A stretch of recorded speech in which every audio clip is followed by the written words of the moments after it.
¿Qué harías si descubrieras que el monstruo en el que se ha convertido tu hijo es un reflejo de los lujos que le diste?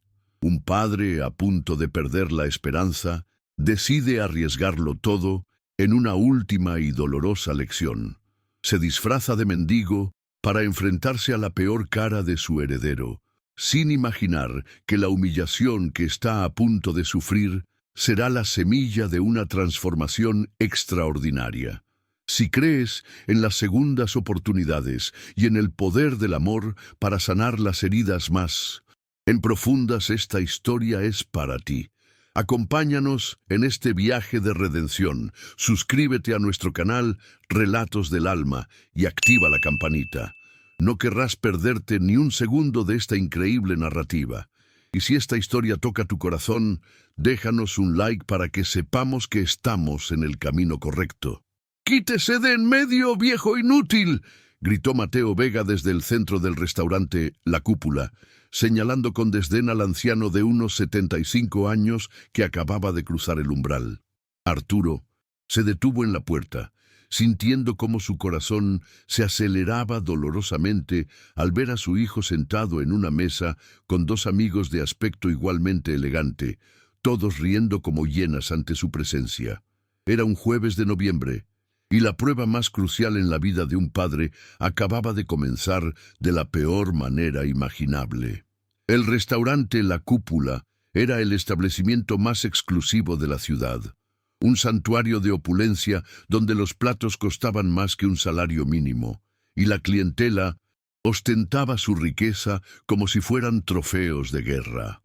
Arturo conocía cada rincón de aquel lugar. Había cenado allí cientos de veces, siempre ocupando la mesa principal, siempre tratado con una reverencia casi monárquica por los camareros que ahora lo miraban con un desprecio apenas disimulado.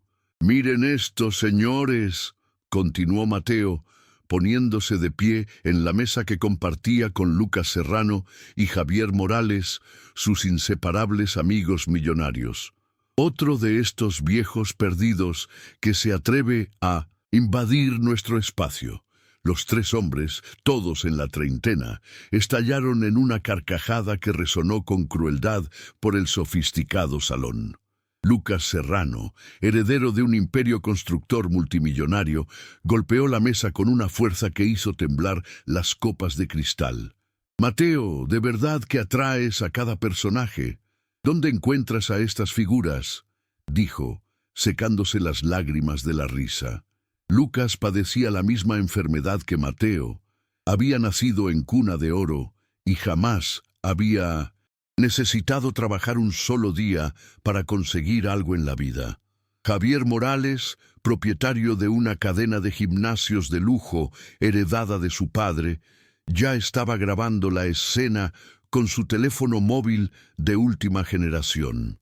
«Amigos, no van a creer lo que está pasando aquí», narraba para la cámara con tono de presentador de un programa de comedia.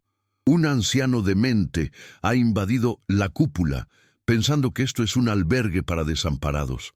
Javier convertía absolutamente todo en contenido para sus redes sociales, donde presumía de una vida de excesos ante su 500.000 de seguidores. Arturo sintió cada una de esas risas como una puñalada directa al corazón. Debajo del elaborado disfraz de anciano común, ropas sencillas pero limpias, una postura encorvada, un bastón en la mano, se encontraba el hombre que había construido un imperio de 50 millones de euros vendiendo bocadillos en un puesto callejero, y ahora observaba con un horror absoluto cómo su propio hijo lo convertía en un espectáculo grotesco para la diversión de un grupo de ricos arrogantes. «Mateo, ya basta», susurró Isabela Fuentes desde la mesa. La novia del joven, una modelo e influencer de 24 años, parecía visiblemente incómoda, pero no lo suficiente como para intervenir de manera decisiva. Isabela estaba allí por el dinero de Mateo, por los regalos de diseñador, los viajes internacionales y la vida de lujo que él le proporcionaba. Su conciencia le pesaba, pero no tanto como el saldo de su cuenta bancaria. —¿Basta de qué? —gritó Lucas, levantando su copa de champán Dom Periñón, una botella que costaba 2000 euros. —Esto es divertidísimo. Miren la cara de confusión del vejestorio. Señaló directamente a Arturo, quien permanecía inmóvil en la entrada, interpretando su papel de desorientado a la perfección, mientras absorbía cada palabra cruel como si fuera veneno. Arturo recordaba a un Lucas de niño, cuando visitaba su casa con su padre para reuniones de negocios. El pequeño solía jugar con Mateo, y Arturo siempre lo había considerado un niño educado y bien criado. Ahora veía con claridad que aquella educación no había sido más que un barniz social, una fina capa que cubría un alma podrida por dentro. «Gente, esto ya tiene 50.000 visualizaciones en vivo», anunció Javier, mostrando la pantalla de su teléfono. «Los comentarios son una locura. Expulsen a ese viejo. Llamen a la policía. El abuelo perdido en el lugar equivocado». Javier leía los comentarios en voz alta, transformando cada mensaje cruel en combustible para avivar el fuego de la humillación. Arturo sintió como las lágrimas le quemaban detrás de los ojos. A lo largo de sus 75 años había enfrentado innumerables humillaciones cuando era pobre. Jefes que lo trataban como basura, clientes que escupían en su comida, policías que lo expulsaban de lugares públicos por alterar el orden. Había luchado contra prejuicios, había sudado sangre para construir su fortuna, pero nunca, ni en sus peores pesadillas, imaginó que la humillación más profunda vendría de su propio hijo. Recordó una vez cuando Mateo tenía 8 años y encontraron un perro atropellado en la calle. Arturo detuvo el coche para ayudar al animal, lo llevó al veterinario y pagó todo el tratamiento. Mateo le había preguntado, «¿Por qué gastas dinero en un animal que ni siquiera es nuestro, papá?» Arturo le había respondido con paciencia, «Porque cuando tenemos el poder de ayudar y no lo hacemos, nos convertimos en cómplices del sufrimiento». Ahora veía con una claridad dolorosa que aquella lección jamás había sido aprendida. ¡Abuelo!», gritó Mateo aún más fuerte, asegurándose de que todo el restaurante le prestara atención. Su voz resonó entre las mesas de caoba y cristal, provocando que otros comensales dejaran de comer para presenciar el espectáculo. «¿Está perdido? El asilo de ancianos queda al otro lado de la ciudad». La mesa volvió a estallar en risas, y otros clientes comenzaron a tomar fotos, discretamente con sus teléfonos. Arturo observó el ambiente a su alrededor. Habría unas 40 personas en el restaurante esa noche. Empresarios, políticos, artistas, toda la élite de la ciudad. Algunas personas parecían visiblemente incómodas con la situación, susurrando entre ellas, pero nadie se atrevía a confrontar a 3 millonarios influyentes. El poder del dinero creaba una burbuja de impunidad alrededor de Mateo y sus amigos. El maître, un hombre de unos 50 años llamado Marco, se acercó con nerviosismo. Arturo lo conocía desde hacía 15 años. Siempre había sido tratado con una reverencia absoluta por el italiano. Ahora, Marco lo miraba sin reconocerlo, viendo únicamente a un anciano inoportuno. «Señor», dijo Marco educadamente a Arturo, «¿puedo ayudarle en algo?» Su voz temblaba ligeramente.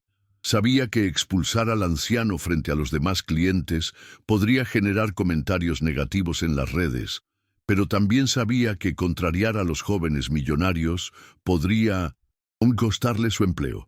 «Que alguien llame a seguridad», gritó Javier entre risas sin dejar de grabar. «Este viejo podría tener Alzheimer, podría ser peligroso. Imaginen si se pone a correr desnudo por el restaurante». Los 3 amigos se doblaron de la risa, como si la posibilidad de que un anciano padeciera una enfermedad degenerativa fuera la comedia más hilarante del mundo. Arturo dio un paso vacilante hacia el interior del restaurante. Había planeado aquella prueba durante semanas. Había contratado a un experto en caracterización para crear el disfraz perfecto. Había estudiado cada detalle de cómo se comportaría un anciano desorientado. Pero nada, absolutamente nada, podría haberlo preparado para la crueldad colectiva que estaba presenciando. Su propio hijo, liderando una humillación pública contra el hombre que le había dado todo en la vida. Yo solo quería un vaso de agua, murmuró Arturo, interpretando su papel a la perfección. Mi nieta me dijo que me esperaría aquí. Dejó que su voz temblara, que sus ojos vagaran por el lujoso ambiente, que sus manos buscaran apoyo en el bastón con una fragilidad estudiada. ¡Agua!, bramó Mateo, levantándose de su silla de forma teatral. ¿Cree que esto es un centro de salud? ¿Vejestorio? Esto es un restaurante para gente de bien. Cada vaso de agua aquí cuesta más que su miserable pensión. Gesticulaba ampliamente, asegurándose de que todos en el restaurante siguieran su actuación. Lucas aplaudió como si estuviera presenciando una obra maestra. Es demasiado bueno. Lucas siempre había sido el más cruel de los tres, el que sugería las bromas más perversas en el colegio, el que humillaba a los empleados por pura diversión. «Gente, esto ya tiene 100.000 visualizaciones», anunció Javier mostrando su teléfono. «Los comentarios son geniales. Fuera ese viejo. Llamen a la policía. El abuelo en el lugar equivocado». Arturo sintió que las lágrimas volvían a quemarle los ojos. Durante sus 75 años de vida, había soportado mucho, pero esto era diferente. Esta humillación venía de su propia carne y sangre. «Isabela, graba tú también», ordenó Javier a la novia de Mateo. «Esto va a generar millones de visitas». Isabela sacó su teléfono con renuencia, más preocupada por la imagen pública de su novio que por la dignidad del anciano. Sabía que lo que estaban haciendo estaba mal, pero también sabía que confrontar a Mateo significaría el fin de la vida de lujo que tanto amaba. Un matrimonio de ancianos en la mesa de al lado susurraba indignado. La mujer de unos 70 años intentó levantarse para intervenir, pero su marido la sujetó del brazo. «No te metas, Elena. Sabes quién es el padre de ese muchacho. No queremos problemas». El miedo hablaba más alto que la compasión. «¿Sabe una cosa, abuelo?», dijo Mateo caminando hacia Arturo con pasos teatrales, cada movimiento calculado para lograr el máximo impacto dramático. «Voy a darle una lección de vida. Voy a enseñarle cómo funciona el mundo real». Su voz resonaba en el salón como la de un actor en un escenario. Sacó un billete de 100 euros de su cartera Hermès, que costaba 8.000 euros, y lo arrojó al suelo, justo delante de los pies de Arturo. El billete flotó lentamente hasta el mármol italiano, posándose como una hoja seca. «Tome eso y váyase. Cómprese un bocadillo y desaparezca de la vista de la gente importante». Todo el restaurante estaba observando ahora.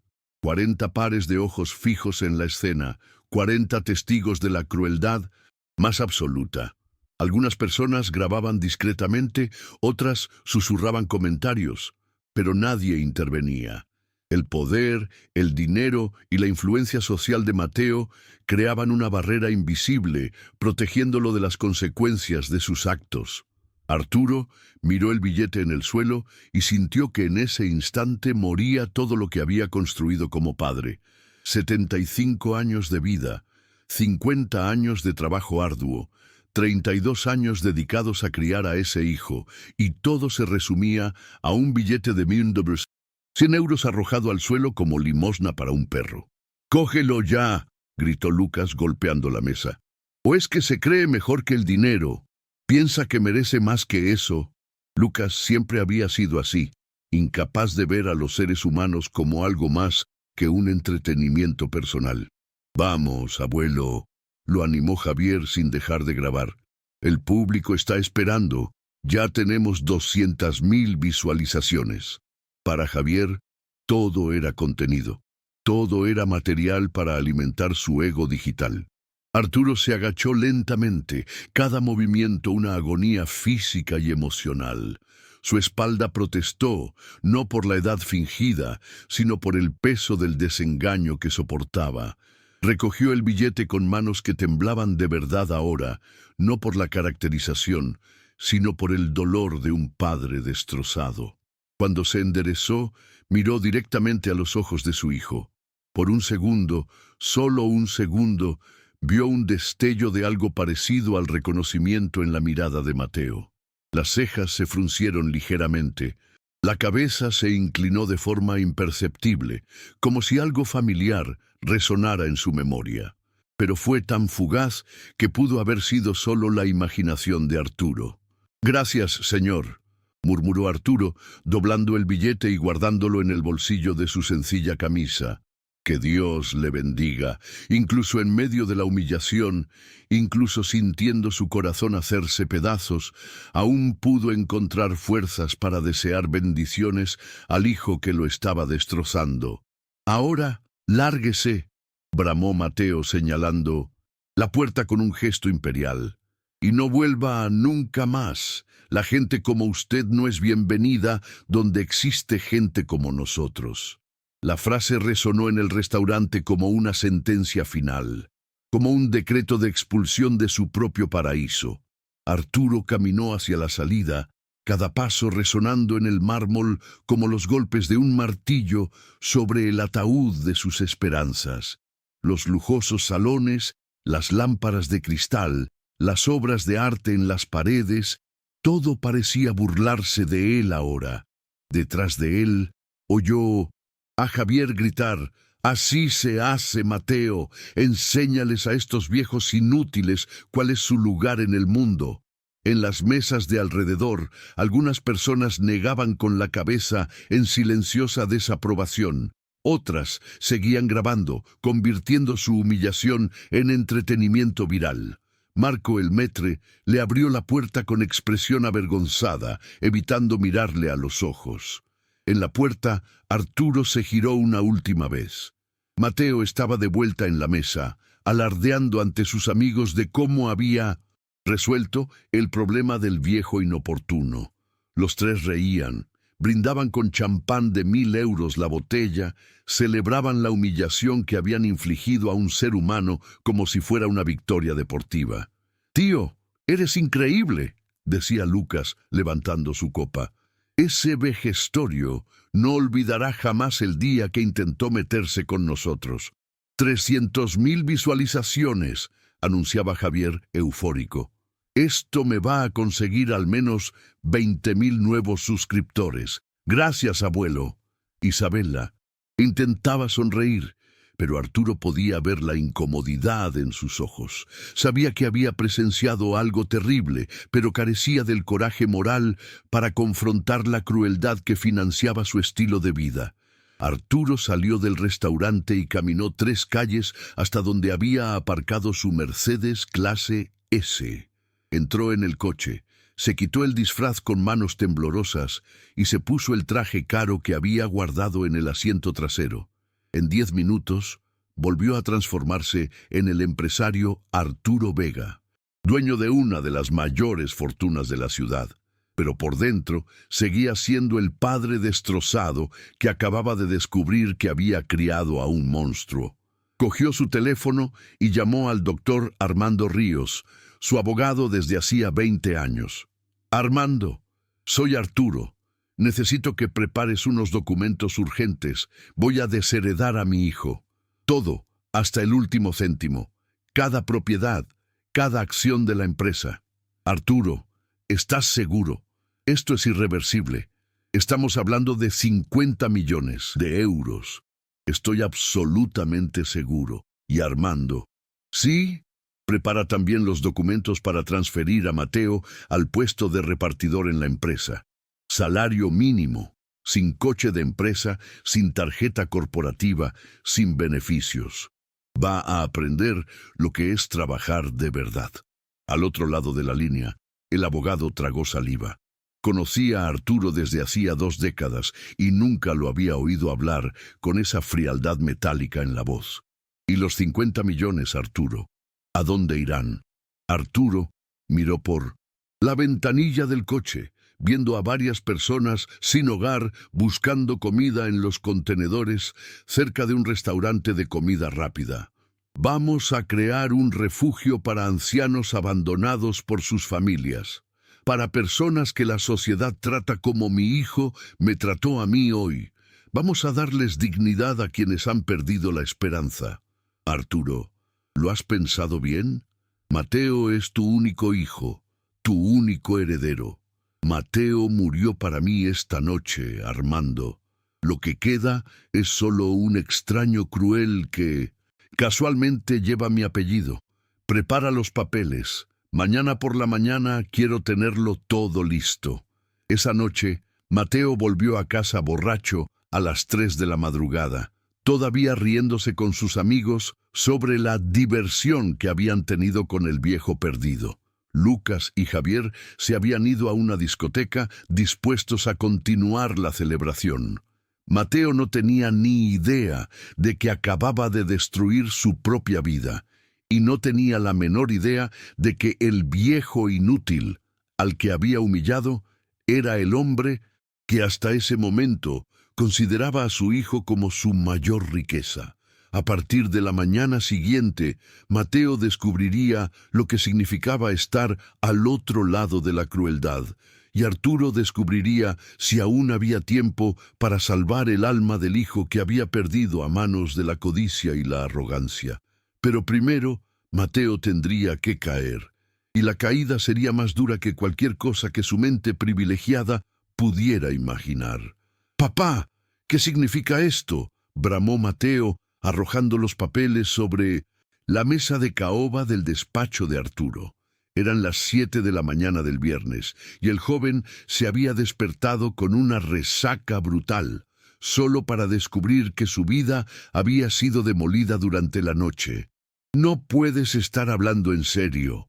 Arturo estaba sentado en su sillón de cuero, vistiendo el mismo traje impecable de siempre, pero sus ojos portaban una frialdad que Mateo nunca antes había visto.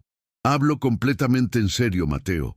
Has sido desheredado, oficialmente, hasta el último céntimo, cada propiedad, cada acción de la empresa». «¿Pero por qué?», gritó Mateo, con las manos temblando por el nerviosismo y el alcohol. «¿Qué he hecho mal? Siempre he sido un buen hijo. Siempre he cuidado de los negocios de la familia». Su voz resonaba en el despacho de 300 metros cuadrados, entre las obras de arte que costaban millones y los muebles importados de Italia. Arturo se levantó lentamente, caminó hasta el gran ventanal con vistas al centro de la ciudad y permaneció en silencio unos segundos. Cuando se giró, sus ojos estaban húmedos, pero su voz se mantenía firme como el acero. «Anoche, en el restaurante La Cúpula, humillaste a un anciano delante de 40 personas. Le arrojaste dinero al suelo como si fuera limosna para un perro. Convertiste el sufrimiento de un ser humano en entretenimiento para tus amigos». Mateo frunció el ceño, intentando recordar a través de la neblina alcohólica de la noche anterior. «Ese viejo demente. Papá, no lo entiendes. Estaba molestando en nuestra cena. Era solo un mendigo buscando llamar la atención». «Era yo», explotó Arturo, golpeando la mesa con un puño con una fuerza que hizo saltar todos los objetos. «Era yo, Mateo. Me disfracé de anciano para poner a prueba tu corazón, para ver si todavía quedaba una brizna de humanidad en el hombre que crié». El silencio que siguió fue ensordecedor. Mateo se puso pálido como el papel. Su boca se abrió y se cerró como la de un pez fuera del agua. Durante unos segundos, el único sonido en el despacho fue el tic-tac del reloj suizo de 50.000 euros que colgaba de la pared. Tú, estabas poniéndome a prueba», susurró Mateo, dejándose caer en una silla como si hubiera recibido un puñetazo en el estómago. «Durante 75 años de vida, he pasado por muchas humillaciones», continuó Arturo, su voz cargada de dolor y decepción. «Fui pobre, fui despreciado, fui tratado como basura por gente rica y arrogante. Juré que mi hijo nunca sería así. Juré que criaría a un hombre con carácter. Arturo caminó hasta una estantería donde guardaba fotos de la familia. Cogió una imagen de cuando Mateo tenía 5 años, sonriendo en los brazos de su padre durante un picnic en el parque. ¿Sabes qué fue lo que más me dolió ayer?, preguntó Arturo, mirando la foto con lágrimas en los ojos. No fue que me empujaran, no fue que me llamaran inútil, ni siquiera fue tener que recoger ese billete del suelo como un mendigo. Lo que más me dolió fue ver que mi hijo, mi único hijo, se ha convertido exactamente en el tipo de persona que más detesto en el mundo. Mateo intentó levantarse, pero sus piernas flaqueaban. Papá, yo no sabía que eras tú. Si lo hubiera sabido, gritó Arturo, arrojando la foto sobre la mesa. ¿Esa es tu defensa? ¿Que solo tratas bien a las personas cuando sabes quiénes son? ¿Y los demás seres humanos? ¿Los verdaderos ancianos, los verdaderos necesitados, merecen ser humillados porque no son tu padre? La pregunta quedó suspendida en el aire como una acusación irrefutable. Mateo se dio cuenta de que no había respuesta que pudiera salvarlo. Cualquier excusa que pudiera pensar solo confirmaría la monstruosidad de su carácter. «Doctor Ríos», llamó Arturo por el interfono. El abogado entró en el despacho, llevando una gruesa carpeta de documentos. «Explíquele a Mateo su nueva situación». El doctor Armando Ríos, un hombre de 60 años con barba canosa, abrió la carpeta con expresión grave.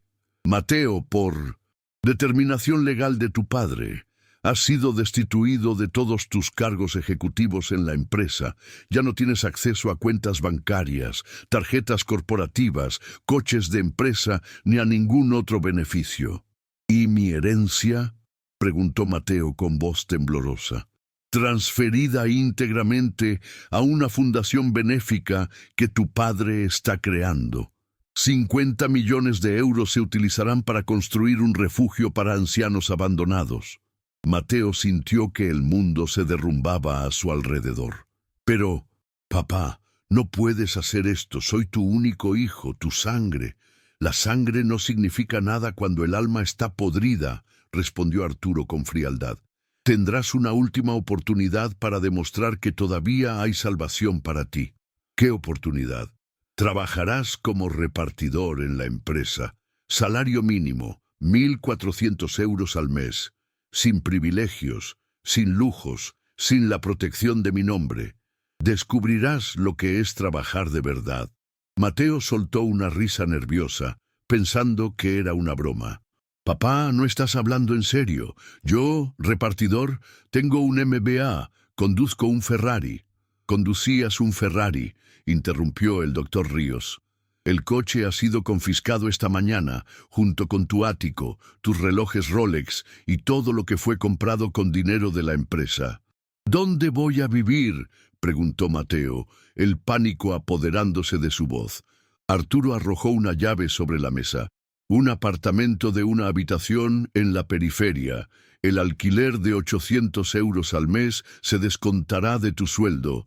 Te quedarán 600 euros para vivir». «¡600 euros!», gritó Mateo levantándose bruscamente. «Papá, eso es imposible. La cuenta de una cena en un restaurante me cuesta más que eso. Mi corte de pelo cuesta 300 euros. Entonces aprenderás a cortarte el pelo tú mismo», dijo Arturo sin mostrar la más mínima emoción. «Y aprenderás a cocinar, a lavar la ropa, a limpiar tu casa. Descubrirás cómo vive el 90% de la población». Mateo comenzó a caminar de un lado a otro, pasándose las manos por el pelo. «Papá, por el amor de Dios, he entendido la lección, he aprendido. Nunca más volveré a tratar mal a un anciano. Lo prometo». «Tus promesas no valen nada», respondió Arturo. «Durante 32 años has tenido infinitas oportunidades de mostrar compasión, humanidad, carácter. Elegiste ser cruel. Ahora tendrás 6 meses para demostrar que puedes cambiar». «¿Y si no acepto? ¿Si simplemente me voy de aquí y busco otro trabajo?». Arturo sonrió con frialdad. Puedes intentarlo, pero olvidas que conozco a todos los empresarios importantes de esta ciudad. Una llamada mía y ninguna empresa te contratará para un cargo ejecutivo. Tus amigos ricos desaparecerán en el segundo en que descubran que ya no tienes dinero. Como si fuera una señal del destino, el teléfono de Mateo sonó. Era Lucas. Mateo, tío, ¿has visto el vídeo del viejo de ayer? Ha sido un bombazo. Ya tiene 2 millones de visualizaciones. Te has hecho famoso. Lucas, escucha, necesito hablar. Contigo. Mi padre me ha desheredado por lo de anoche. La línea quedó en silencio por unos segundos. Tío, estás de broma, ¿no? Tu padre no haría eso por un viejo cualquiera. Hablo en serio. Lo he perdido todo. Necesito ayuda. Otro largo silencio. Mira, Mateo, ya sabes que te aprecio, pero nuestra amistad siempre se ha basado un poco en el dinero, ¿no? Sin ofender, pero un tío pobre no encaja en nuestro grupo. Hablamos cuando soluciones esto con tu padre. Lucas colgó. Mateo se quedó mirando el teléfono como si fuera una serpiente venenosa. ¿Ves? Dijo Arturo. Tus amigos ya han mostrado quiénes son realmente. Javier no tardará en hacer lo mismo. Como si fuera una profecía, el teléfono volvió a sonar. Era Javier. Mateo, tío, ¿qué historia es esa que estás contando por ahí? ¿Que tu padre te ha desheredado? Eso está afectando a mi imagen. La gente está comentando que somos amigos de alguien arruinado. Javier, conoces a mi padre, sabes que no bromea con estas cosas. Tío, si eso es verdad, mejor que no aparezcas más por nuestras fiestas. Ya sabes cómo es, la imagen lo es todo en mi negocio. No puedo estar asociado con pobres. La llamada se cortó bruscamente. Mateo lanzó el teléfono contra la pared, donde se hizo añicos. 32 años de amistad, observó Arturo, destruidos en 2 llamadas. Estás empezando a entender cómo funciona el mundo real. Mateo se desplomó en la silla, hundiendo el rostro entre las manos. Papá, sé que me equivoqué. Sé que fui cruel. Pero no puedes destruir mi vida entera por una sola noche. Yo no he destruido tu vida, dijo Arturo alzando la voz. Tú has destruido tu propia vida cuando elegiste ser un monstruo. Yo solo estoy quitando el barniz y mostrando quién eres realmente. ¿Y si me niego a trabajar como repartidor? Entonces te irás a la calle, literalmente. Descubrirás lo que es ser uno de esos viejos inútiles que tanto desprecias. El doctor Ríos carraspeó. Mateo, puedo darte un consejo. Acepta la propuesta. De tu padre. 6 meses no es tanto tiempo, y al menos tendrás un techo y comida. Mateo miró a su alrededor, al lujoso despacho, las obras de arte, los muebles carísimos, la vista panorámica de la ciudad. Todo aquello había sido su reino durante años. Ahora no era más que un recuerdo. ¿Cuándo empiezo?, preguntó con voz derrotada. El lunes, a las 6 de la mañana, respondió Arturo. Uniforme de la empresa, casco, bicicleta. Vas a repartir comida por los barrios más pobres de la ciudad. Verás, ¿cómo vive la gente que siempre has despreciado? ¿Bicicleta?, preguntó Mateo, horrorizado. No he montado en bicicleta en 20 años. Entonces será un buen ejercicio. Y, Mateo, ¿sí? Si intentas hacer trampas, si intentas usar mi nombre para conseguir privilegios, si no cumples tus 8 horas de trabajo, te echo de la nómina en el acto. Y entonces sí que conocerás la calle. Arturo se dirigió a la puerta, pero se detuvo antes de salir. Ah, y una cosa más. Isabela me ha llamado esta mañana. Dijo que estaba reevaluando la relación después de enterarse de tu nueva situación financiera. Parece que su amor también se basaba en tu dinero. Mateo sintió como si hubiera recibido otro puñetazo en el estómago. ¿Me ha dejado? Exactamente 7 minutos después de saber que estabas arruinado. Ha batido su propio récord de superficialidad. Cuando Arturo salió del despacho, Mateo se quedó solo con el doctor Ríos y el peso de su nueva realidad. Se miró las manos suaves que nunca habían realizado, un trabajo duro, el cuerpo mimado que nunca había sentido un cansancio real, el espíritu quebrado que nunca había enfrentado una adversidad. «Doctor Ríos», susurró, «¿mi padre realmente va a hacerme esto?». El abogado lo miró con una mezcla de lástima y severidad. «Mateo, conozco a tu padre desde hace 20 años. Nunca lo he visto tan decidido y tan decepcionado al mismo tiempo. Realmente cree que esta es la única forma de salvar tu alma. ¿Y si no lo consigo? Si no aguanto 6 meses trabajando como repartidor, entonces descubrirás lo que es ser realmente pobre, realmente desesperado, realmente invisible para la sociedad. Te convertirás en uno de esos viejos inútiles que humillaste ayer». Mateo salió del despacho tambaleándose, como un hombre que acababa de recibir una sentencia de muerte. En el ascensor de espejos vio su reflejo, el traje de 5.000 euros, el reloj de 50.000, el corte de pelo perfecto. Todo eso desaparecería en pocas horas. Cuando llegó a la planta baja, 2 guardias de seguridad lo esperaban. «Señor Mateo», dijo uno de ellos educadamente, «necesitamos acompañarlo para que recoja sus efectos personales del apartamento. El plazo para desalojar es hasta las 6 de la tarde». Mateo asintió en silencio. La caída del trono había comenzado, y sería más brutal que cualquier cosa que su mente privilegiada pudiera haber imaginado.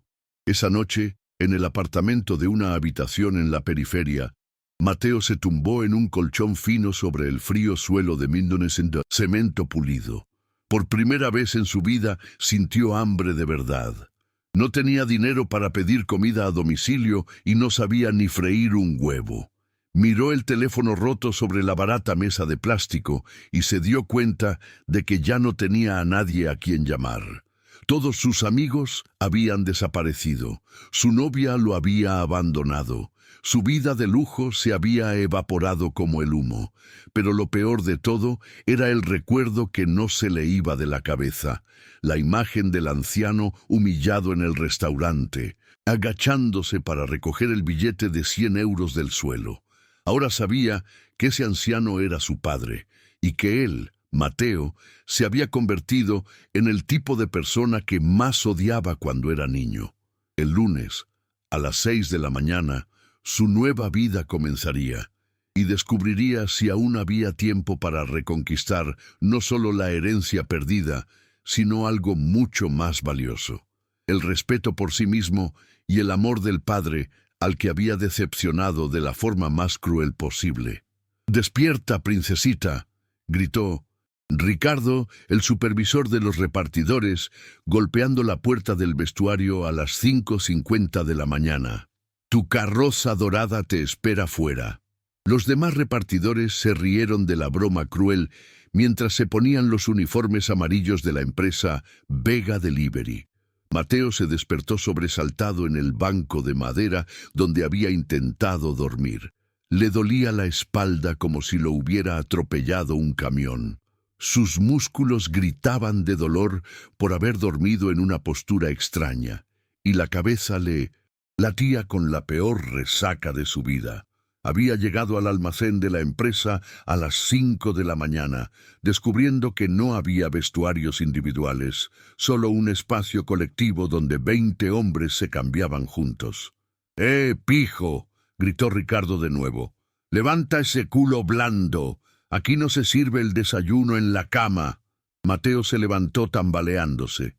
A su alrededor, los demás repartidores, hombres de entre 20 y 50 años, todos con los rostros marcados por una vida dura, lo observaban con una mezcla de curiosidad y desprecio mal disimulado. Sabían quién era.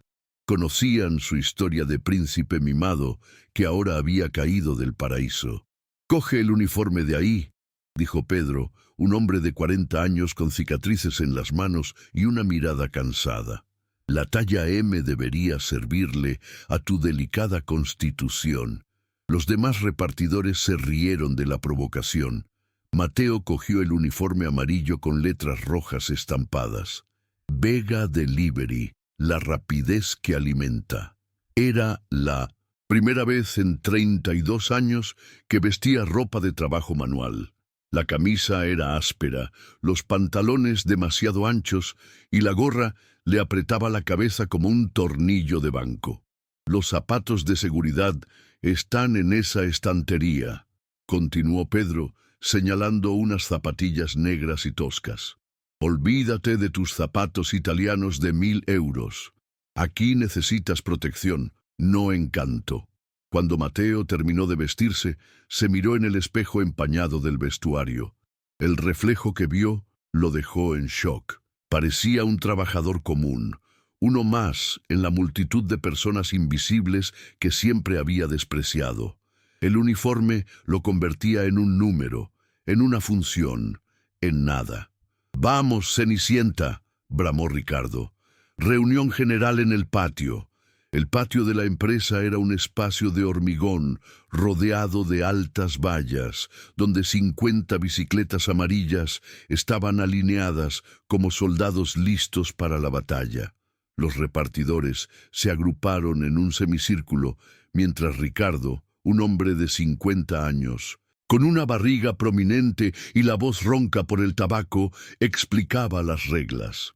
«Señores, hoy tenemos un nuevo compañero», dijo Ricardo, señalando a Mateo con sarcasmo. «El príncipe Mateo ha venido a conocer cómo es el mundo real.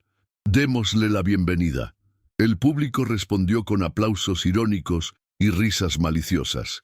«Primera regla», continuó Ricardo, caminando de un lado a otro como un sargento. «Cada uno de vosotros tiene un objetivo de 40 entregas al día. Menos que eso, descuento en el sueldo. Mucho menos que eso, a la calle. 40 entregas en 8 horas». Mateo calculó mentalmente. Una entrega cada 12 minutos, incluyendo el tiempo de desplazamiento, la localización de la dirección, subir escaleras, volver a la base. Parecía imposible. Segunda regla. Si la bicicleta se rompe, es vuestro problema. Si la perdéis o os la roban, es vuestro problema. Si tenéis un accidente y os lesionáis, es vuestro problema. La empresa no es la niñera de nadie. David, un repartidor delgado de 25 años, le susurró a Mateo. «Tío, ¿estás seguro de que quieres hacer esto? La primera semana aquí mata a cualquier pijo. He visto a muchos niños de papá intentar hacerse los trabajadores y abandonar al segundo día». Tercera regla, prosiguió Ricardo. «El cliente siempre tiene la razón, incluso cuando está equivocado, incluso cuando os trata mal, incluso cuando no quiere dar propina. Sonreís y dais las gracias. Una queja de un cliente es un despido inmediato». Mateo recordó las innumerables veces que había tratado mal a los repartidores, gritándoles cuando la comida llegaba tarde, quejándose por cualquier nimiedad. Ahora estaba al otro lado de la ecuación. Cuarta regla. Nada de teléfonos móviles durante el horario de trabajo. Una emergencia familiar se resuelve después de las 6 de la tarde. Si llama la novia, es su problema. Aquí se trabaja, no se juega. Ricardo se detuvo frente a Mateo, mirándolo con un desprecio mal disimulado. «Y tú, príncipe, tienes una regla especial. Tu papi me llamó personalmente. Dijo que si recibes cualquier trato diferenciado, si alguien te facilita la vida, esa persona pierde su empleo. Así que olvídate de cualquier esperanza de que te lo pongan fácil». «No he pedido ningún trato especial», murmuró Mateo. «No he pedido ningún trato especial, señor», bramó Ricardo. «Aquí me tratas de señor. Olvídate de que eres el hijo del dueño. Aquí eres menos que nada». Los demás repartidores observaban la escena con un interés morboso. Varios de ellos habían sido humillados por Mateo cuando era ejecutivo en la empresa. Ahora, por fin, podían verlo pagar por años de arrogancia. «Ahora, coged vuestras bicicletas y a trabajar», ordenó Ricardo. «Mateo, tú te quedas. Te explicaré tu ruta personalmente». Cuando los demás se dispersaron, Ricardo se acercó a Mateo con una sonrisa cruel. «Sabes, chico, llevo 15 años trabajando en esta empresa.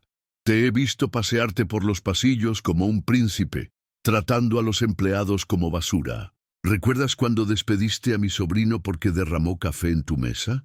Mateo no lo recordaba.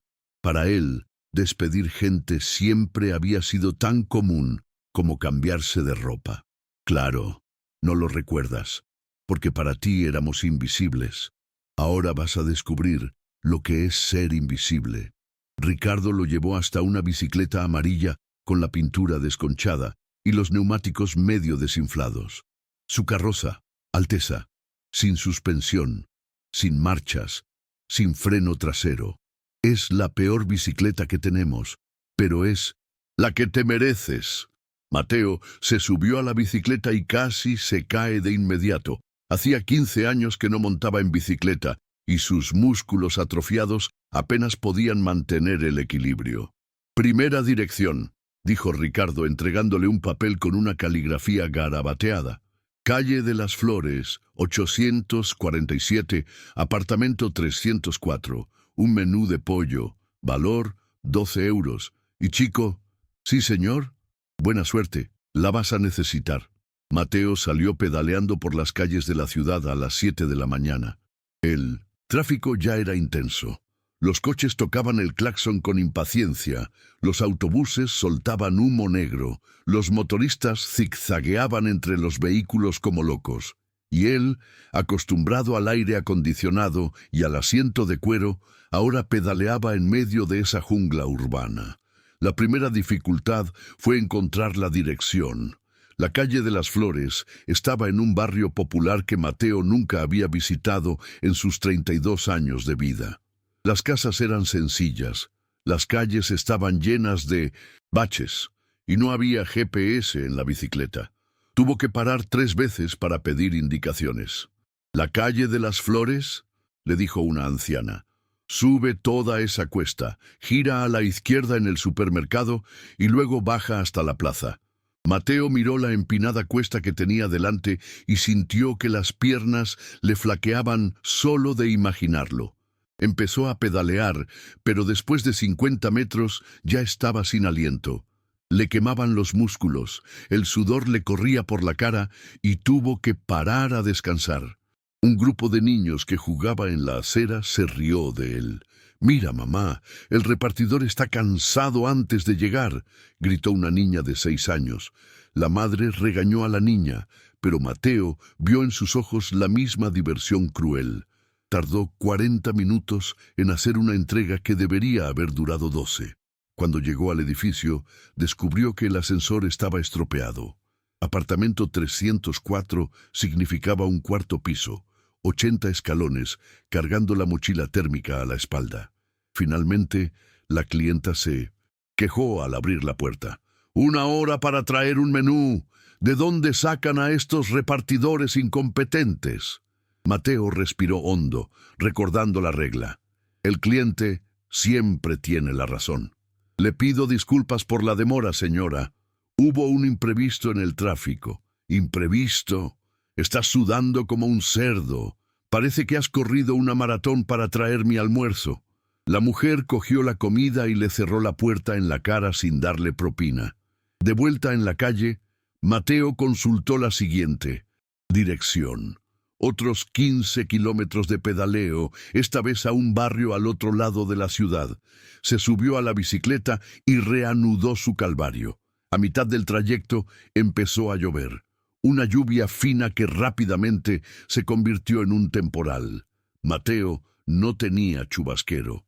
El uniforme se le pegó al cuerpo. La mochila térmica empezó a gotear. En 5 minutos estaba empapado, como si se hubiera tirado a una piscina.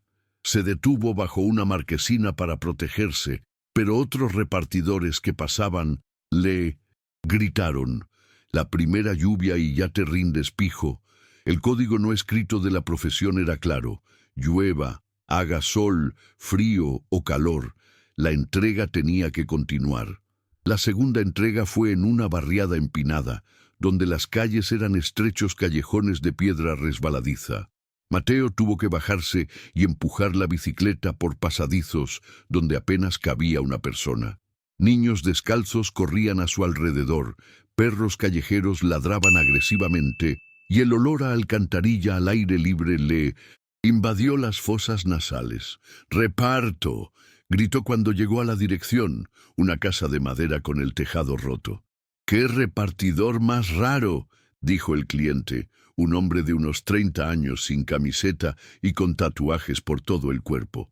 «Nunca te había visto por aquí. ¿Dónde está David?» «Es mi primer día, señor». El hombre lo examinó de la cabeza a los pies con desconfianza.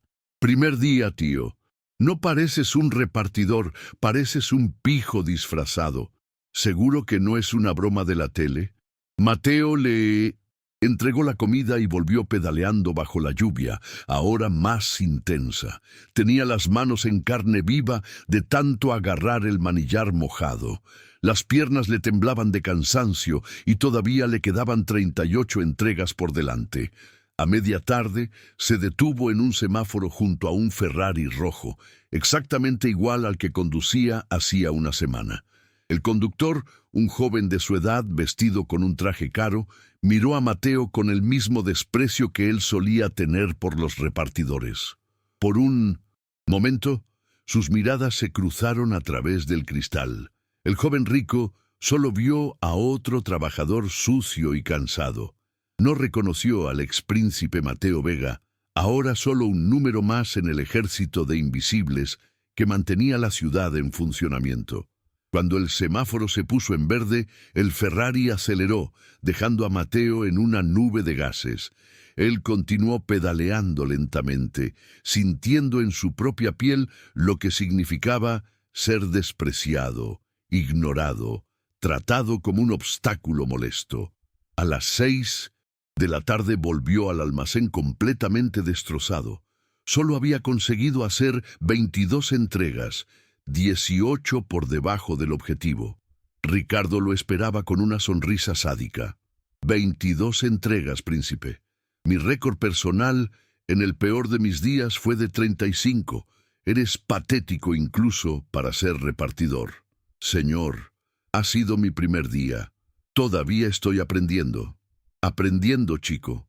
Esto no es la universidad. O produces o te vas a la calle. Mañana quiero al menos 30 entregas, si no, te descuento 50 euros del sueldo. Mateo volvió a su apartamento de una habitación a las 7 de la tarde, mojado, exhausto y hambriento. Abrió la nevera vacía y recordó que no había comprado comida ni sabía cómo cocinar. Comió un trozo de pan duro con margarina y se tiró en el colchón fino. Por primera vez en su vida, sintió en sus propias carnes lo que era trabajar hasta la extenuación por un sueldo que apenas cubría las facturas.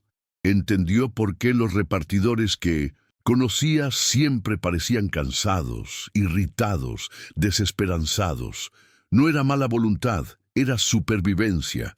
Se miró las manos en carne viva, el uniforme sucio colgado en la silla de plástico, el espejo barato que reflejaba a un hombre que no reconocía. 24 horas antes era un príncipe mimado. Ahora era solo uno más en la multitud de personas que trabajan duro para sobrevivir. Y lo peor estaba por venir. Todavía le quedaban 5 meses y 29 días de este castigo. 5 meses, pedaleando bajo la lluvia, siendo humillado por clientes, durmiendo en un colchón duro, comiendo pan duro. Pero algo extraño sucedió cuando Mateo cerró los ojos para dormir. Por primera vez en su vida, sintió que había ganado algo con su propio esfuerzo. El dinero que recibiría a final de mes sería el fruto de su sudor, de su dolor, de su trabajo. No sería un regalo de papá ni una herencia familiar. Era una sensación nueva, aterradora, pero de alguna manera liberadora. 43 entregas, jadeó Mateo ante Ricardo, arrojando la mochila térmica al suelo del almacén. Eran las 6:15 de la tarde de un viernes, después de 2 semanas infernales pedaleando por las calles de la ciudad. Las piernas le temblaban de agotamiento, el uniforme estaba empapado de sudor, pero por primera vez había logrado superar el objetivo diario. «Enhorabuena, princesita», respondió Ricardo con sarcasmo, sin siquiera levantar la vista de su portapapeles. «Solo has tardado 2 semanas en descubrir cómo hacer lo básico. ¿Quieres una galletita de premio?» Los demás repartidores se rieron de la provocación, pero Mateo notó que había algo diferente en sus miradas. Ya no era un desprecio absoluto, sino una mezcla de curiosidad y un respeto reticente. Pedro, el veterano de 40 años, incluso asintió con la cabeza en una silenciosa aprobación. «Tío», le susurró David, el repartidor delgado, «hace 2 semanas aposté a que no durarías ni 3 días. Me estás haciendo perder dinero». Mateo sonrió, cansado. Era el primer cumplido genuino que recibía en meses. «Todavía no ha acabado.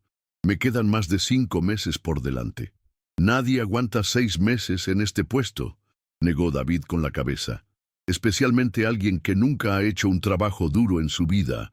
Tu cuerpo se rendirá antes que tu mente». Pero el cuerpo de Mateo estaba cambiando.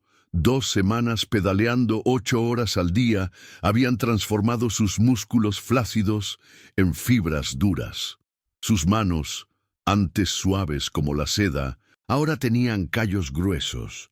Sus hombros se habían ensanchado, su barriga había desaparecido y sus piernas habían ganado una definición que nunca tuvieron, ni siquiera cuando pagaba 5.000 euros mensuales a un entrenador personal. «Mateo», lo llamó Ricardo cuando salía. «Tu padre ha llamado hoy». El corazón de Mateo se disparó. Quizás Arturo había cambiado de opinión. Quizás el castigo había terminado. «¿Qué ha dicho?» «Ha preguntado por tu rendimiento. Le he contado que por fin estás alcanzando los objetivos básicos». Ricardo hizo una pausa dramática. ¿Sabes lo que ha respondido? ¿El qué? Genial. Ahora puede empezar a trabajar de verdad. A partir del lunes pasarás a las entregas nocturnas. Mateo sintió que el estómago se le hundía. Las entregas nocturnas significaban los barrios más peligrosos, los clientes más difíciles, el trabajo que ningún repartidor veterano quería hacer. «Señor, ¿puedo continuar en el turno de día? Estoy mejorando. Hoy he conseguido 43 entregas. Son órdenes de tu padre, chico. Dijo que si quieres heredar un imperio, tienes que conocer cada rincón del negocio, incluidos los rincones que huelen mal». Esa noche, Mateo volvió a su apartamento en la periferia más temprano de lo normal.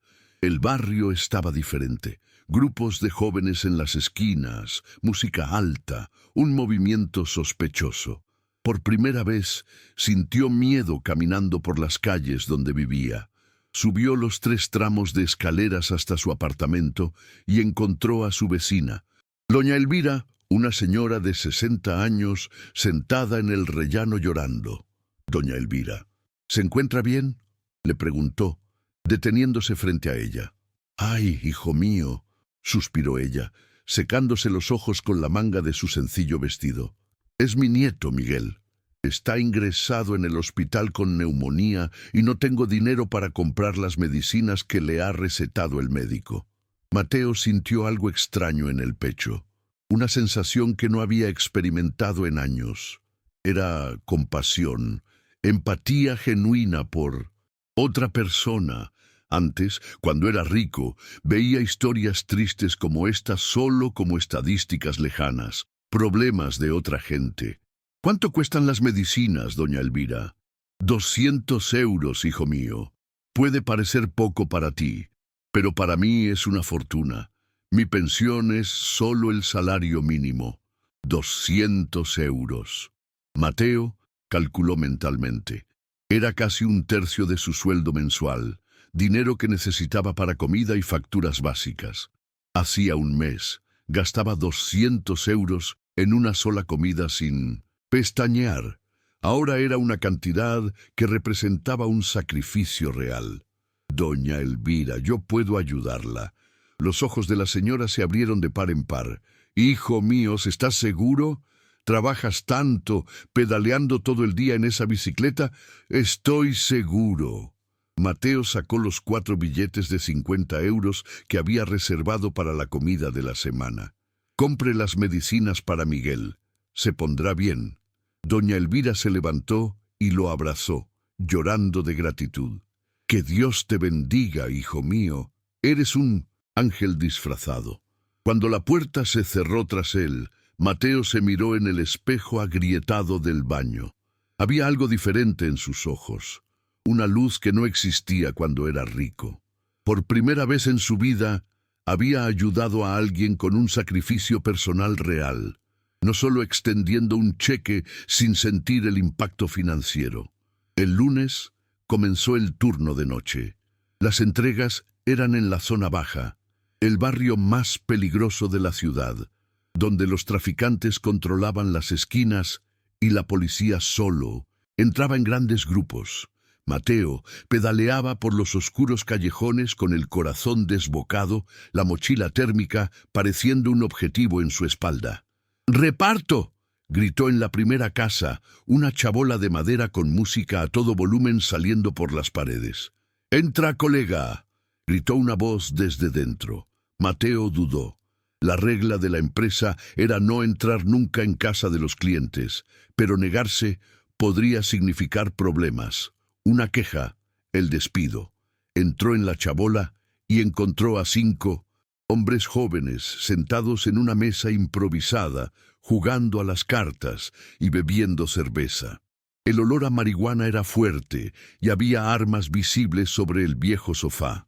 «Vaya, vaya», dijo el líder del grupo, un joven de 25 años con cicatrices en la cara. Un repartidor pijo. Nunca había visto un repartidor con los dientes tan blancos por aquí. Los demás se rieron, pero no era una risa amistosa. Mateo sintió que estaba en peligro real. «Solo es la entrega, señor», dijo, intentando mantener la voz firme. 28 euros. ¿28 euros? El líder se levantó lentamente. «Tío, ¿sabes dónde estás? Aquí los que cobramos somos nosotros. La tasa de seguridad de esta entrega son 50 euros. Señor, solo tengo 28 euros de cambio. Entonces tendrás que volver con más dinero, pijo, o dejar la bicicleta como garantía». Mateo miró la bicicleta amarilla apoyada en la pared. Si la perdía, lo despedirían en el acto.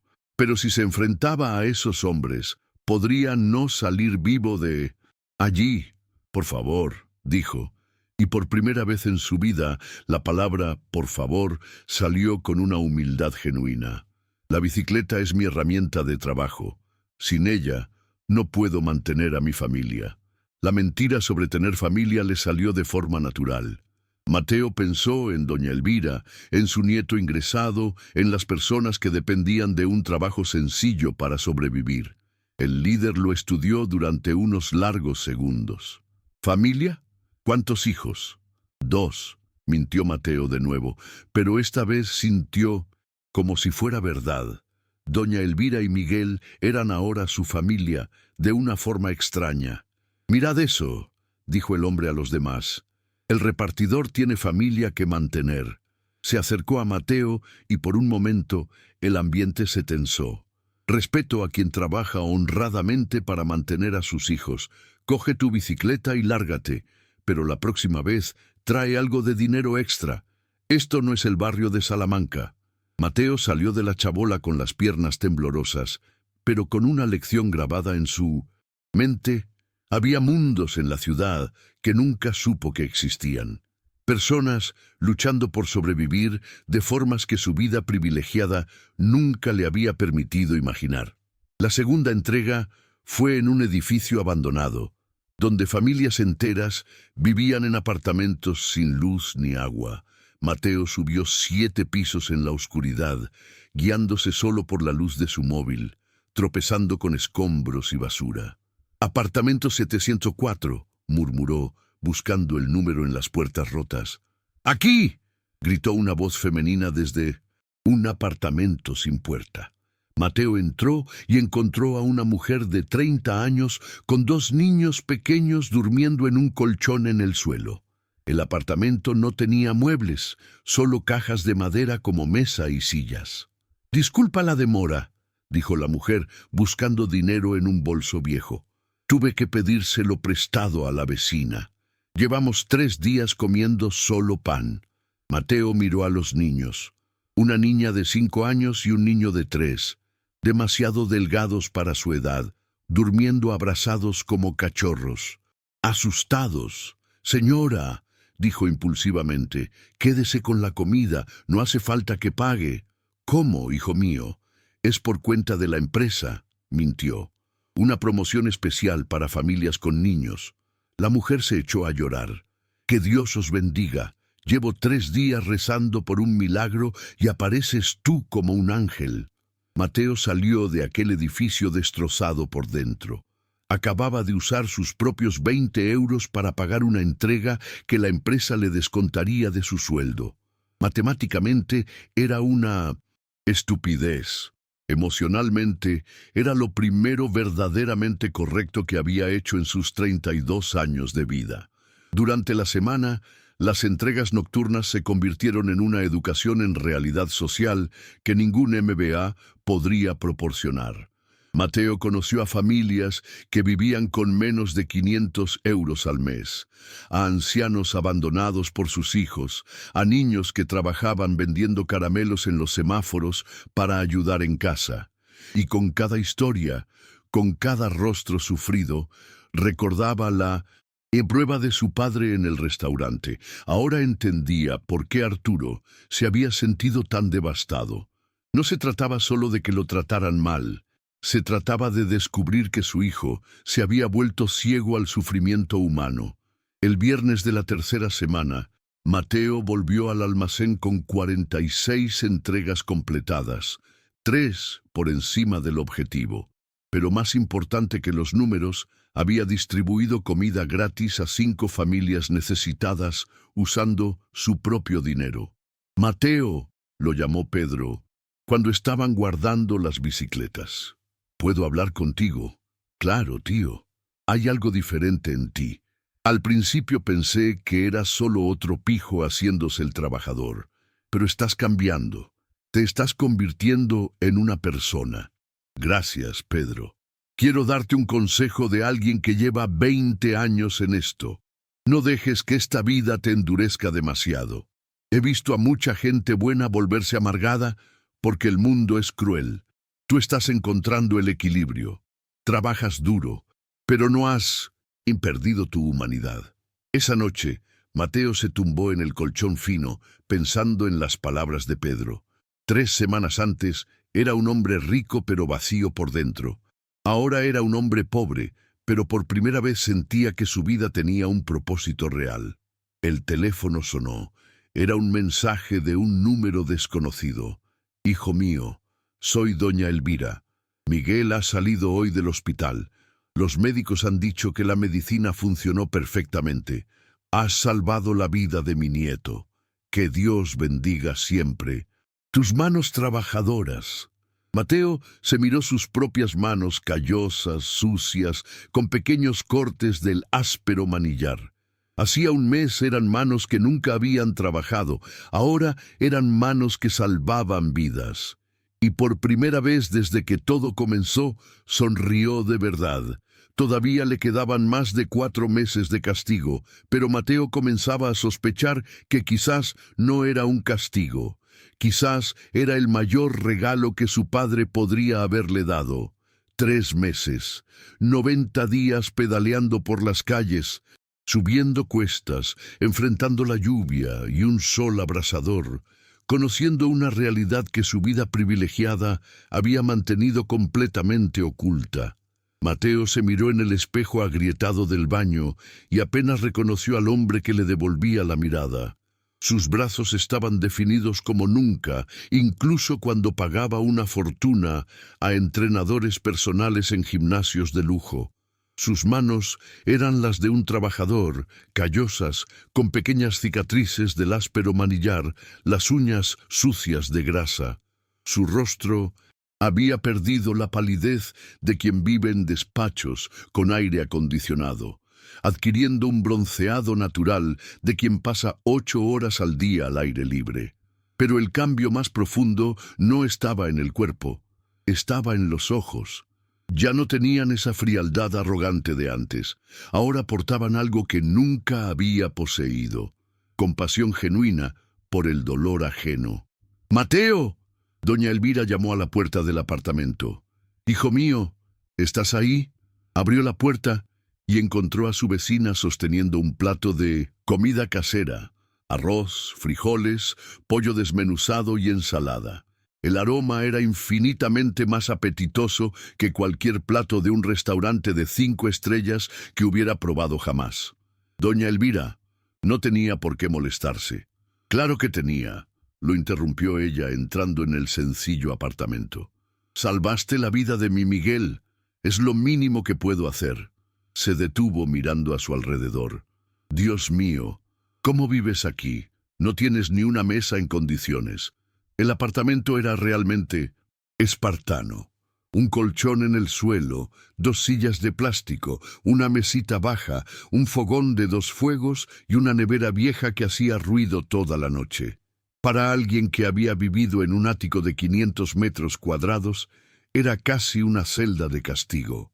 «Estoy bien, doña Elvira. Tengo lo que necesito». «Tonterías. Mañana mi hijo Carlos vendrá a traerte una mesa y algunas cosas más. Y no acepto un no por respuesta». Mateo sonrió. Durante 3 meses, doña Elvira se había convertido en más que una vecina. Era como la madre que nunca tuvo realmente. Su propia madre había muerto cuando él tenía 12 años, y Arturo, siempre ocupado construyendo su imperio, nunca había desarrollado la paciencia maternal que la anciana demostraba de forma natural. «¿Cómo está Miguel?», preguntó sentándose en una de las sillas para comer. «Fuerte como un toro», sonrió ella orgullosa. «Los médicos dijeron que nunca habían visto una recuperación tan rápida.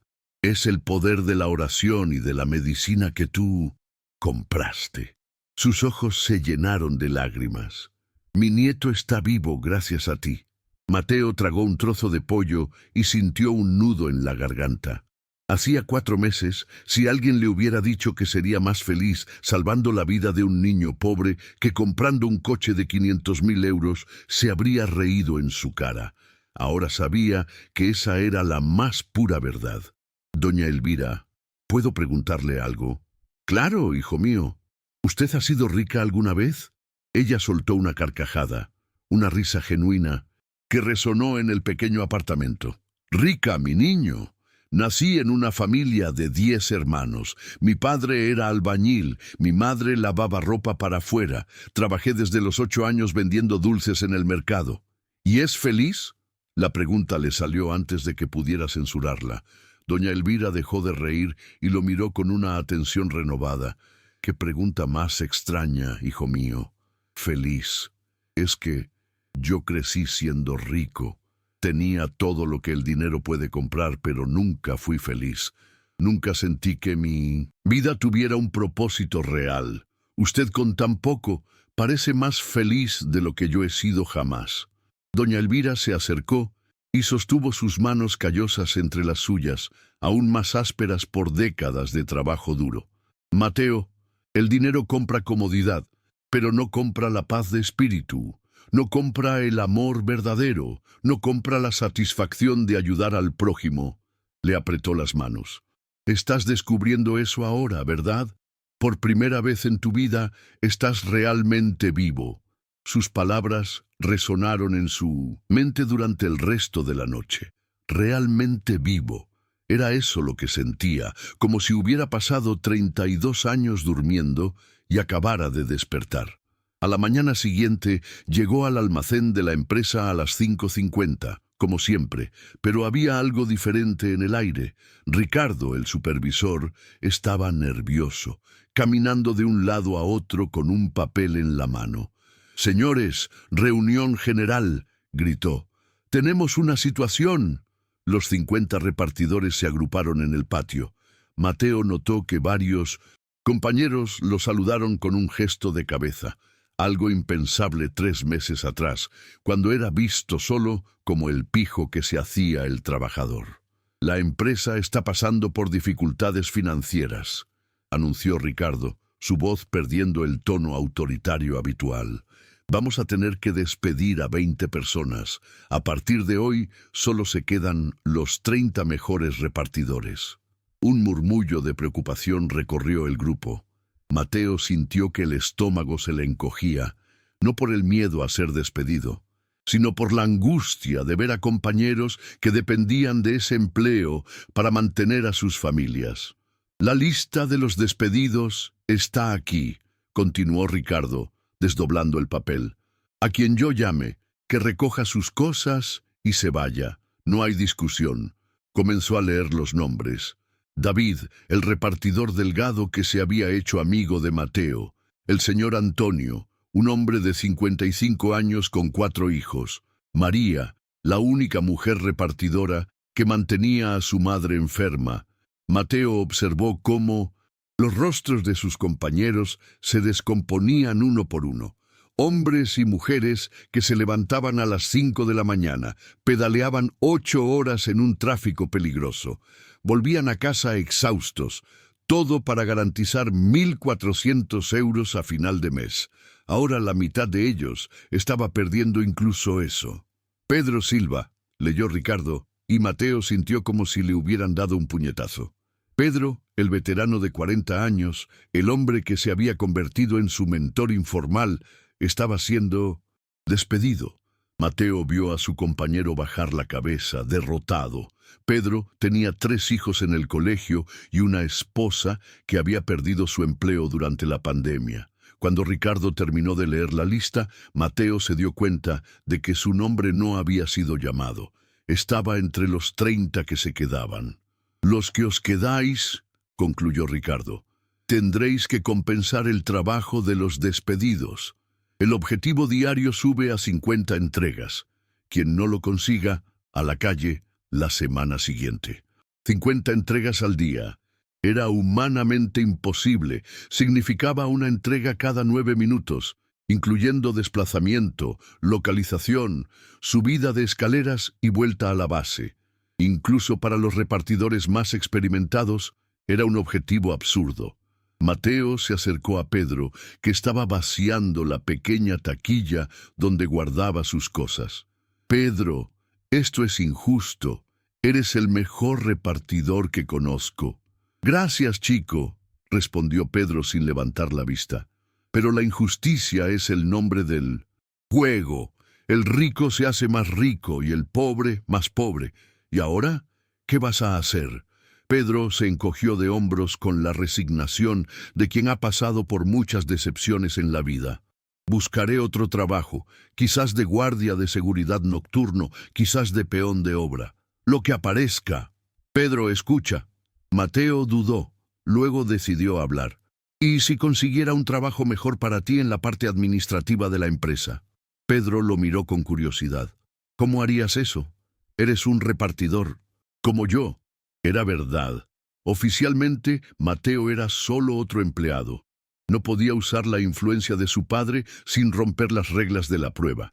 Pero quizás había otra manera. Déjamelo a mí. Pero no te rindas todavía, ¿vale? Esa noche, Mateo tomó una decisión que lo cambiaría todo. Cogió su teléfono y marcó el único número que había jurado no volver a marcar nunca más. Diga, papá, soy Mateo. Silencio al otro lado de la línea. Arturo no esperaba que su hijo se pusiera en contacto durante el período de castigo. Mateo, ¿ha pasado algo? Papá, necesito hablar contigo. Es urgente. Si es para terminar el castigo antes de tiempo, olvídate. Todavía te quedan 3 meses. No es por eso. Es por la empresa, por los despidos. Otro silencio. ¿Cómo sabes de los despidos? Porque trabajo allí, papá. 20 personas han perdido su empleo hoy. Gente buena, trabajadora, que depende de ese dinero para sobrevivir. Mateo, tú no entiendes de negocios. A veces hay que tomar decisiones difíciles. Sí que entiendo, explotó Mateo. Entiendo que tienes 50 millones en la cuenta y estás despidiendo a gente que gana 1.400 euros al mes. Entiendo que estás aumentando el objetivo de entregas a un nivel imposible, solo para poder despedir a más gente. ¿Estás cuestionando mis decisiones empresariales? Estoy cuestionando tus decisiones humanas. La voz de Mateo resonó en el pequeño apartamento. Papá, estos 3 meses me han enseñado más sobre la vida que 30 años en la universidad. Esas personas no son números en una hoja de cálculo, son seres humanos con familias, sueños, dificultades. Arturo permaneció en silencio durante unos largos segundos. Cuando volvió a hablar, su voz era diferente. Mateo, ¿dónde estás? En mi apartamento. ¿Por qué? Voy para allá. La llamada se cortó. Mateo se quedó mirando el teléfono con el corazón desbocado. En 3 meses era la primera conversación real que tenía con su padre. Y quizás fuera la conversación más importante de sus vidas. 1 hora después, Arturo llamó a la puerta. Cuando Mateo abrió, vio a su padre mirando alrededor del sencillo apartamento con expresión de shock. «Dios mío», murmuró Arturo. ¿De verdad estás viviendo así? ¿Así como, papá? ¿Con dignidad? ¿Ganando mi propio dinero? ¿Ayudando a la gente que lo necesita? Arturo entró y se sentó en una de las sillas de plástico, pareciendo fuera de lugar con su traje de 3.000 euros en aquel ambiente humilde. «Cuéntame sobre tus compañeros de trabajo», dijo sorprendiendo a Mateo. «¿Por qué?» «Porque quiero entender lo que has aprendido». Mateo pasó la siguiente hora contándole historias sobre Pedro, el veterano de 20 años que nunca había faltado un solo día. Sobre David, que enviaba la mitad de su sueldo a su madre en el pueblo. Sobre María, que pedaleaba 8 horas al día para pagar el tratamiento de su madre con cáncer. Arturo escuchó todo en silencio, y Mateo vio algo que no había visto en décadas: lágrimas en los ojos de su padre. «Has cambiado», dijo Arturo cuando Mateo terminó. «Has cambiado. El hombre que tengo delante no es el mismo que humilló a un anciano en el restaurante hace 3 meses. Este hombre tiene alma». Mateo sintió que el corazón se le encogía. «Papá, déjame terminar». Arturo se levantó y caminó hasta la pequeña ventana. «Durante 3 meses te he observado desde la distancia. Supe que le diste dinero a tu vecina para comprar medicinas. Supe que distribuyes comida gratis a familias necesitadas. Supe que te has ganado el respeto de tus compañeros por mérito propio. ¿Cómo lo supiste?» Arturo sonrió por primera vez en meses. «¿Crees que crearía una prueba como esta sin seguirla de cerca? Ricardo me informa de todo. Entonces, sabes que los despidos fueron injustos». «Lo sé, y sé que tienes razón». Arturo volvió a sentarse. «Los despidos serán cancelados. Todos serán readmitidos mañana». Mateo sintió una oleada de alivio. «¿Y Pedro? Puede tener un puesto mejor. Pedro será ascendido a supervisor. Ricardo será transferido a otro departamento». «Papá, gracias. Eso significa que has pasado la prueba, hijo. Te has convertido en el hombre que siempre quise que fueras». Las palabras de Arturo flotaron en el aire como una bendición largamente esperada. Mateo sintió que las piernas le flaqueaban. Tuvo que apoyarse en la mesa de plástico para no desplomarse. «¿Yo he pasado la prueba?» «Más que eso», dijo Arturo, levantándose y caminando hacia su hijo. «Te has convertido en un hombre de verdad. Un hombre al que me enorgullece llamar hijo». Mateo sintió que los ojos se le llenaban de lágrimas. Hacía 4 meses, llorar delante de alguien habría sido una señal de debilidad inaceptable. Ahora era simplemente humano. «Papá, lo siento. Siento mucho haberme convertido en ese monstruo. Siento mucho haberte humillado sin siquiera saber quién eras». Arturo abrió los brazos y por primera vez en décadas, padre e hijo se abrazaron de verdad. No fue un saludo formal de ocasiones especiales, sino un abrazo de reconciliación, de perdón, de amor genuino. «Mateo», dijo Arturo todavía abrazado a su hijo, ¿Quieres saber toda la verdad sobre aquella noche en el restaurante? ¿Qué verdad? Yo no estaba solo en esa prueba. Había alguien observándome, alguien que me ayudó a planearlo todo. Mateo se apartó del abrazo, confundido. ¿Quién? Un hombre que pasó por la misma transformación que tú hace muchos años. Un hombre que lo perdió todo por ser cruel y que dedicó el resto de su vida a ayudar a otros a encontrar su humanidad. Arturo cogió su teléfono e hizo una llamada. Sebastián, puedes subir. Es la hora. 5 minutos después, unos suaves golpes en la puerta rompieron el silencio. Mateo abrió y se encontró con un anciano de 80 años, de cabello completamente blanco, ojos azules amables y una sonrisa que irradiaba paz. «Mateo», dijo el hombre con voz serena, «mi nombre es Sebastián del Castillo. He estado siguiendo tu viaje desde el primer día». ¿Siguiendo? ¿Cómo? Estaba en el restaurante La Cúpula esa noche. Lo vi todo. Vi cómo humillabas a tu padre, vi la crueldad en tus ojos, vi la desesperación en su mirada. Mateo sintió que se le revolvía el estómago, un testigo más de su mayor vergüenza. Pero también, continuó Sebastián, entrando en el sencillo apartamento, he seguido cada día de tus 3 meses como repartidor. Te vi dar tu propio dinero a doña Elvira. Te vi distribuir comida gratis a familias hambrientas. Te vi transformarte de monstruo humano a ser señor del castillo, dijo Mateo, ofreciéndole una de las sillas de plástico. ¿Quién es usted exactamente? El anciano se sentó con la dignidad de quien carga con mucha historia. Hace 40 años yo era como tú, rico, arrogante, cruel. Heredé una fortuna de mi padre y la usé para humillar, explotar, destruir vidas por diversión. Arturo se sentó junto a su hijo. Sebastián era dueño de la mayor cadena de hoteles del país. Trataba a sus empleados como esclavos. Desahuciaba a familias pobres para construir complejos de lujo. Hasta que, prosiguió Sebastián, mi propia crueldad se volvió contra mí. Lo perdí todo.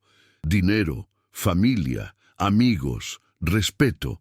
Me quedé literalmente en la calle, siendo tratado como yo había tratado a los demás. ¿Y qué pasó? Pasé 5 años durmiendo en las aceras, pidiendo limosna, siendo invisible para la sociedad. Pero esos 5 años me enseñaron más sobre humanidad que 50 años de riqueza. Los ojos de Sebastián brillaron con una luz especial. Fue entonces cuando descubrí mi verdadero propósito en la vida. ¿Qué propósito? Ayudar a hombres ricos y perdidos, como lo fui yo, a encontrar sus almas antes de que sea demasiado tarde. Sebastián miró directamente a los ojos de Mateo. Tu padre me buscó hace 6 meses, desesperado, diciendo que había criado a un monstruo y no sabía cómo salvarlo. Arturo asintió. Sebastián me ayudó a planear la prueba. Fue él quien sugirió que me disfrazara de anciano. Fue él quien dijo que necesitarías tocar fondo para poder levantarte. ¿Y ahora?, preguntó Mateo, sintiendo que algo más grande estaba por venir. Sebastián sonrió, esa sonrisa de quien conoce los profundos secretos de la vida.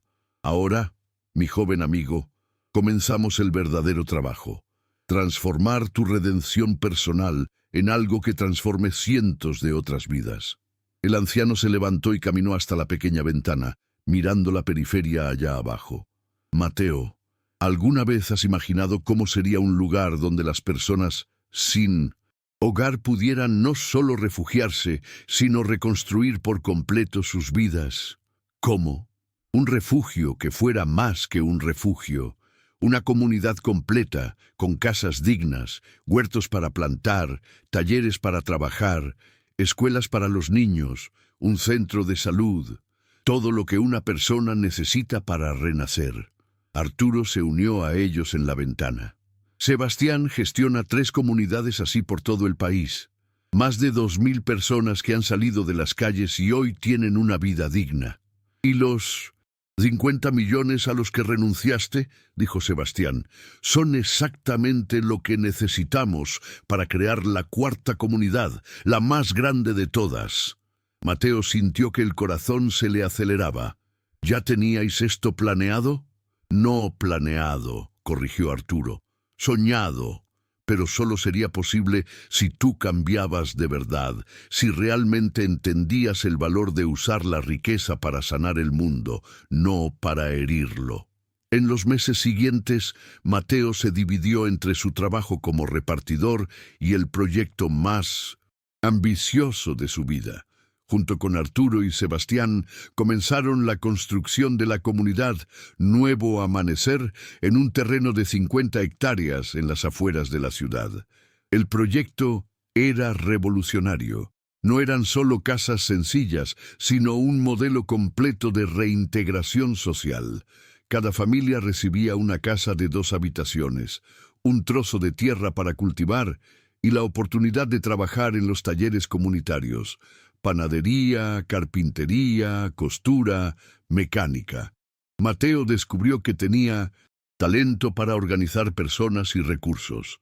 Su experiencia como repartidor le dio credibilidad con los futuros residentes. Sabían que él entendía lo que era trabajar duro, pasar necesidad, ser tratado como invisible.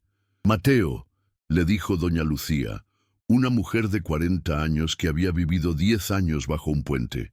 Cuando dijiste que nos ibas a dar una casa de verdad, pensé que era mentira. La gente como nosotros no recibe casas de regalo. Doña Lucía, ustedes no están recibiendo nada de regalo, respondió Mateo, ayudándola a plantar tomates en el huerto comunitario. Están conquistando una nueva vida con trabajo y dignidad. En 2 años, Nuevo Amanecer albergaba a 400 familias, pero era más que un refugio. Se había convertido en una pequeña ciudad próspera. La panadería comunitaria vendía pan a toda la región. El taller de costura recibía encargos de grandes tiendas. El huerto orgánico abastecía a los mercados de la ciudad. Y lo más importante, no había una sola persona ociosa. Todos trabajaban, todos contribuían, todos tenían un propósito. «Hijo», dijo Arturo una tarde de domingo, caminando por las calles asfaltadas de la comunidad, «has construido algo que ni yo ni mi padre conseguimos. Has transformado el dinero en esperanza. No fui solo yo, papá. Fuiste tú quien me dio la lección más dura y necesaria de mi vida». Se detuvieron en la plaza central, donde los niños jugaban mientras sus padres conversaban tranquilamente. Era una escena de paz que contrastaba violentamente con la realidad de las calles de donde todas esas familias habían salido. «Mateo», se acercó Sebastián, ahora con 82 años, pero todavía vigoroso. «Tengo una noticia que te va a interesar». «¿Qué noticia?» «El gobierno nacional quiere replicar el modelo Nuevo Amanecer en 10 ciudades. Quieren que tú seas el coordinador nacional del proyecto». Mateo miró a su alrededor, a la comunidad que había ayudado a crear. Casas de colores, huertos verdes, talleres productivos, una escuela llena de niños, más de 1000 personas que habían recuperado su dignidad. «¿Y si acepto?», preguntó. «Si aceptas», respondió Arturo, «en 10 años habremos transformado la vida de 50.000 personas. 50.000 personas que saldrán de las calles y encontrarán un propósito. Papá, ¿recuerdas lo que dijiste en el restaurante sobre que yo era un viejo inútil?» Arturo se rió, una carcajada genuina. «Lo recuerdo, y estaba equivocado. No eras inútil, solo estabas perdido. ¿Y ahora? Ahora has encontrado el camino a casa y estás llevando a miles de personas contigo». 5 años después, Mateo estaba en la inauguración de la 10ª comunidad Nuevo Amanecer. 47.000 personas habían pasado por el programa y el 96% permanecía en una situación estable, trabajando y contribuyendo a la sociedad. Ya no vivía en el sencillo apartamento de la periferia, pero tampoco había vuelto a los áticos de lujo.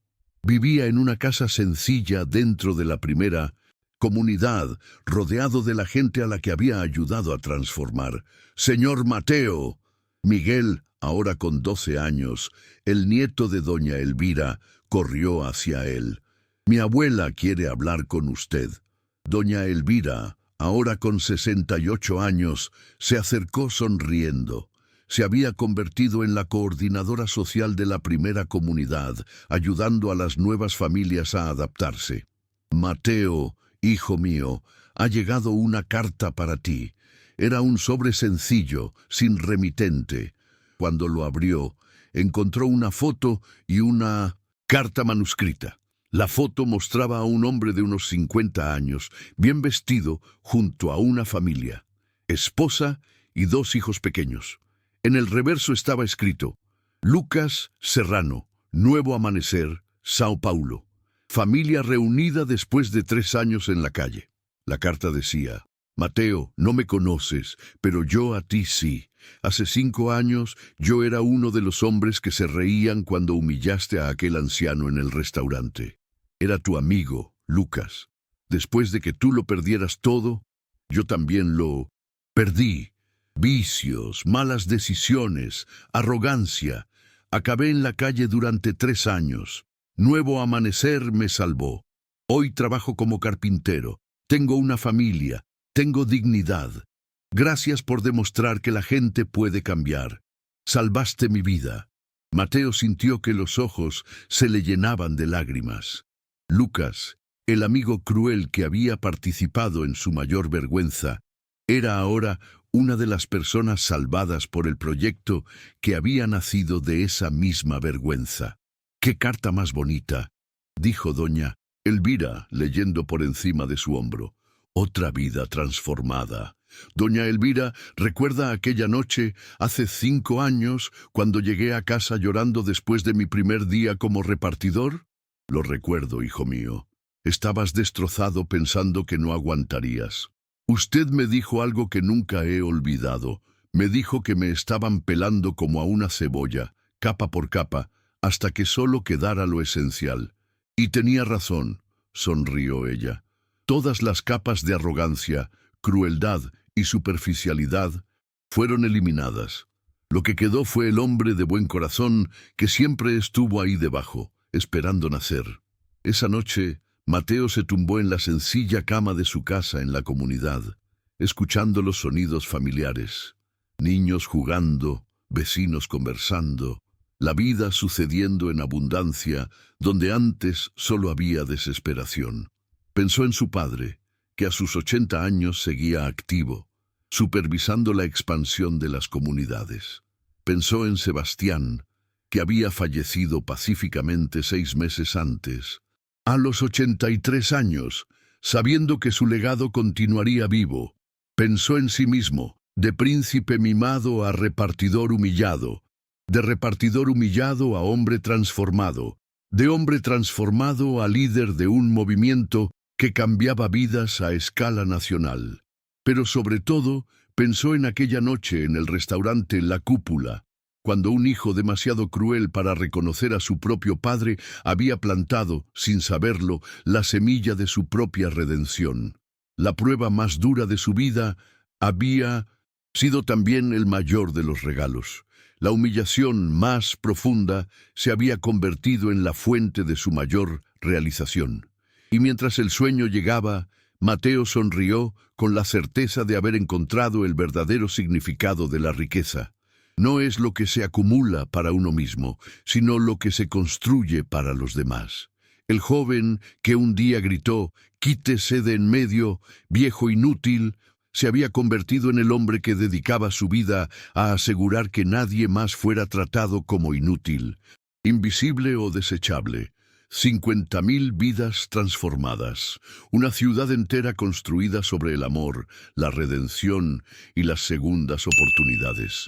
Y todo comenzó con un padre que amó a su hijo lo suficiente como para romperle el corazón, para luego ayudarle a reconstruir su alma.